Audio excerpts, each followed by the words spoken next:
Hello mga kasare, kumusta po? So guys, for today's video, gusto ko lang ibahagi yung mga pinakamabintang gamot na mga paninda ko dito sa aking tindahan. No?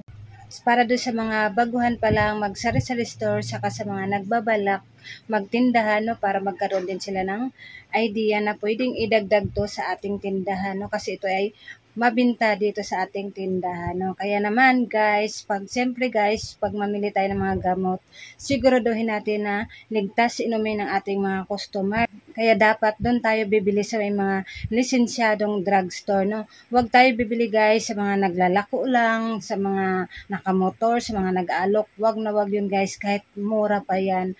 Huwag tayo bibili dyan kasi delikado yan, kasi iinumin yan ng ating mga customer. Kailangan talaga doon lang tayo bibili sa may lisensyadong drugstore, no? Kaya naman, dito talaga ako bumibili guys sa Mercury kasi may Suki card tayo dito, no? At saka laging bago yung mga gamot nila, kaya naman nag-stock tayo kasi matagal pa yung mga expiration ng mga gamot nila, kaya naman dito lagi tayong namili.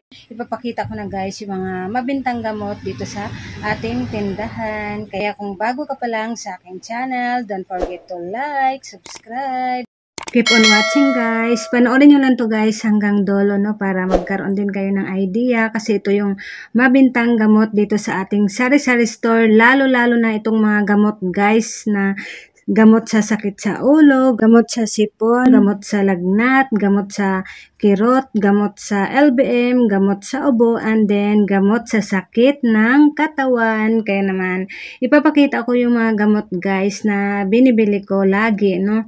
So, ito na nga guys ang lagi kong binibili dahil ito lagi ang hinahanap sa akin ng mga customer ko. So, malaking tulong din to sa ating tindahan. So, ito nga guys ang resibo, ang binayaran natin. Nagkahalaga sa 2,723. Gamot pa lang to guys, no? Kasi yung iba ay dinagdagan natin. Kasi nga po guys, malayo yung drugstore dito sa ating tindahan. So, ito nga yung lagay ng ating mga gamot. Mayroon pa naman natira dito, no? At yan nga guys, siyempre pag alam natin konti na lang, so mamili ka agad tayo. At mayroon namang price dito guys sa gilid, nilalagyan ko para pag ang anak ko at si partner ang magbantay para alam nila ang presyo. Kaya nilagyan natin dyan. So ito nga yung mga price guys ng mga gamot. So ipapakita ko na guys sa inyo.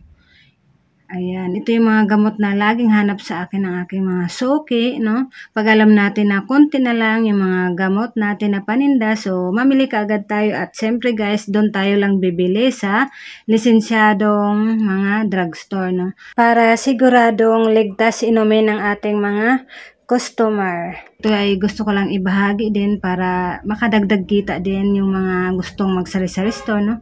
Kasi ito ay mabenta, lalo na itong Biogesic guys, kaya naman dinamihan natin. Bintahan ko nito ay 8 isa. Mabinta kasi ito guys. Kasi sabihin ng mga customer ko sa sakit sa ulo, talagang Biogesic agad ang hinahanap nila, kaya naman yun ang mas dinagdagan ko. Then itong sa lumpas, hindi naman masyado pero nagtitinda pa rin tayo. Parang tumaas nga siya guys, 65 ang isang balot ng salumpas. Ayan.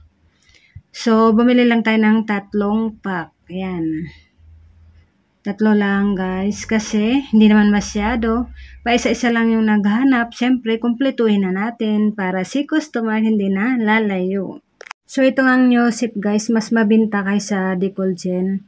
Then, Rexidol guys, nagdagdag tayo. Ito din ang lagi kong ininom guys pag nasakit yung ulo ko, kasi ito din ay may kasamang para sa binat. Kasi minsan nabibinat tayo kahit masama ang pakiramdam, work pa rin. Kailangan kasi natin magsipag para makabayad tayo sa ating mga bayarin. Sarap din kasi sa pakiramdam guys pag alam mo nakabayad ka sa mga obligasyon mo, di ba?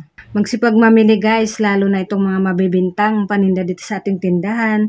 Then, syempre nagtitinda din tayo ng Dolphinal. 500 mg to guys, kasi may naghanap din para sa kirot guys, no, sa mga sakit-sakit. Ito talaga yung hinahanap sa akin ng aking mga customer. Ito yung hinahanap sa akin lagi ng aking mga customer kahit mahal siya. No, kahit mahal to. So, mayroon naman tayong Mipinamic, mas mura, pero ito ang gusto nila, Dolphinal, kaya naman nagdagdag tayo. Then may Cremelis din tayo, no, kahit pa isa-isa lang naghanap. At saka Medicol para sa sakit sa ulo. Then Solmiox. para sa ubo.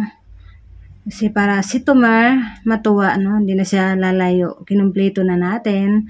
At dito naman mayroon tayong tusiran dahil may tusiran pa tayong stock kaya hindi tayo bumili. Dalawang klase lang yung para sa ubo natin guys. Kasi dati nag-try ako ng Lagundi. So natingga lang, di nabinta, no?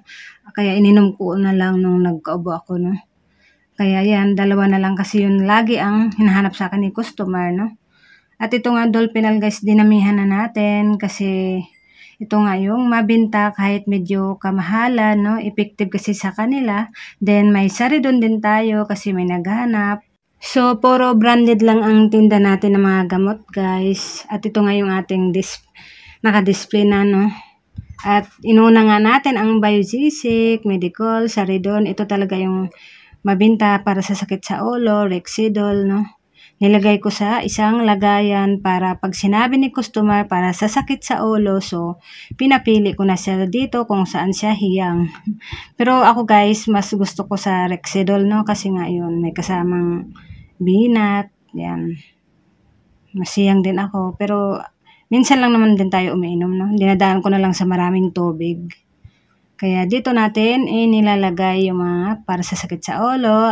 At next naman guys, pinagsama-sama ko dito yung Decolgen. May Decolgen din tayo dito guys para sa sipon. Pero hindi naman masyado sa atin. Kaya mas dinamihan natin si Newsip. Kasi yun talaga ang laging hanap sa akin customer. At nilagay ko na rin dito sa gilid si Kremel S. Ayan.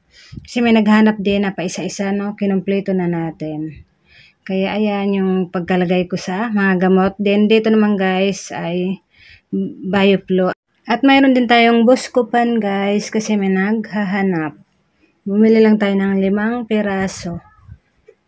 Ayan. Ito yung dito natin nilalagay. Hinalo natin sa Bioflow. Tapos dito naman sa baba para sa sakit ng katawan, Alaxan ang mabinta sa atin. Mayroon din tayong Planax. Mabinta din kasi ito guys, Planax. Then hinalo ko na dito yung Diatabs guys sa Alaxan. Ayan. Dito ko nilagay sa gilid. Then mayroon din tayong mamahalin, Imodium kasi may naghahanap din ang ating mga customer. Kaya dalawang klase ang ating tinda para sa LBM. So ito mamurahin lang itong Diatabs, no? And then, dahil may naghanap sa atin ng Adbel, kaya dinagdag ko guys, bumili lang tayo ng 5 piraso, no? Idagdag lang natin kung ano yung hanap sa atin ng ating customer. Pwede itinda natin dito sa ating tindahan. So, dinagdag ko na. So, bibili lang ako ng tig 5 piraso. Dito naman guys nakalagay, may Pinamic, Dolphinal para sa kirot, no? Si Tomar, pag sumakit ang ipin, takbo kagad sa ating tindahan, o diba? Malapit lang. Ayan, kaya kinumpleto na natin. Tapos dito para sa ubo. Ayan. So, ito nga guys, may stock pa tayo dito. So, lagi ko nga in-inventory din itong mga gamot para alam natin kung ilan na lang ang natira, kung ano yung dapat nating bilhin. Pag alam natin konti na lang, so good kagad tayo sa lisensyadong drugstore, no? Para siguradong ligtas inumin ng ating mga customer. So, ito guys, yung mga gamot na lagi kong tinitinda dito sa aking tindahan na laging hanap sa akin ng aking mga customer. Ito din kasi isa sa dahilan guys kung bakit dadami ating mga suki, kung ano yung hanap nila. So, idagdag natin. Basta siguraduhin lang natin na ligtas inumin ng ating mga customer ang mga paninda natin, mga gamot, no? Kaya hanggang dito na lang guys ang video ko. Maraming salamat. At kung bago ka pa lang sa aking channel, don't forget to like, subscribe. God bless us all.